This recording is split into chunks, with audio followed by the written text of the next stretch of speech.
अस्सलाम वालेकुम प्यारे दोस्तों, अनोखे कंटेंट 7 के चैनल पर मैं आप सब दोस्तों को वेलकम करता हूं। दोस्तों, आज मैं आपको मौत की वादी की आखिरी किस्त सुनाने जा रहा हूं। हजारों सुइयां सर से पांव तक मेरी खाल में उतर रही थी और मुझ पर गशी तारी होने लगी।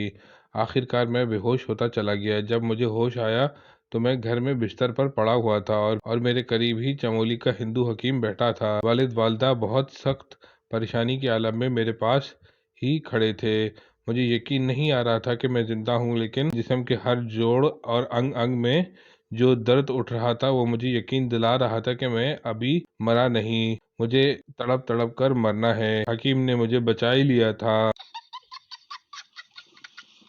मेरा जिस्म सूजकर कुप्पा हो गया था, हाथ बहुत मोटे हो गए थे, सिर्फ आंखें महफूज थीं क्योंकि मैंने अपने हाथों से इन्हें बचा लिया था। ये मुआवजा इस तरह रोनुमा हुआ कि हिंदू सूबेदार भेड़ियों से डरकर भागा था। हालांकि इस बुजदिल के पास 2 नाली वाली बंदूक थी।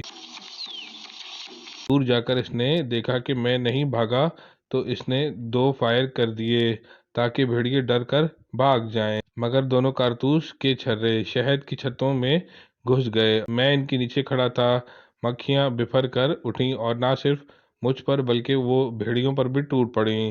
इस तरह मुझे खुदा के बजाय सूबेदार की बंदूक पर भरोसा करने की सजा मिली। हिंदू सूबेदार गांव पहुंचा तो इसने मेरे मुतालिक किसी से बात न की। वो अपने आप को मुजरिम समझ रहा था क्योंकि इसे डर था कि भेड़ियों ने मुझे खा लिया है। सूरज गुरूब होने में अभी घंटा 1.5 घंटे का वक्त बाकी था जब मेरे वालिद साहब ने सूबेदार को इसके घर के सामने खड़ा देख लिया और इससे मेरे बारे में पूछा। सूबेदार ने इन्हें बताया कि मैं भेड़ियों के नरके में फंस गया था। इसे बिल्कुल इल्म नहीं था कि मैं शहद की मक्खियों का शिकार हो गया हूँ। वालिद साहब गांव के चंद आदमियों को साथ लेकर मेरी लाश की तलाश में निकल खड़े हुए। सूबेदार भी इनके साथ था। मेरा सूजा हुआ जिस्म इसी दरख्त के नीचे पड़ा था जहां सूबेदार मुझे भेड़ियों के सामने छोड़ आया था। बहरहाल हकीम ने मुझे ठीक कर दिया और कहने लगा, तुम्हें अब तमाम उम्र रीह का दर्द नहीं होगा।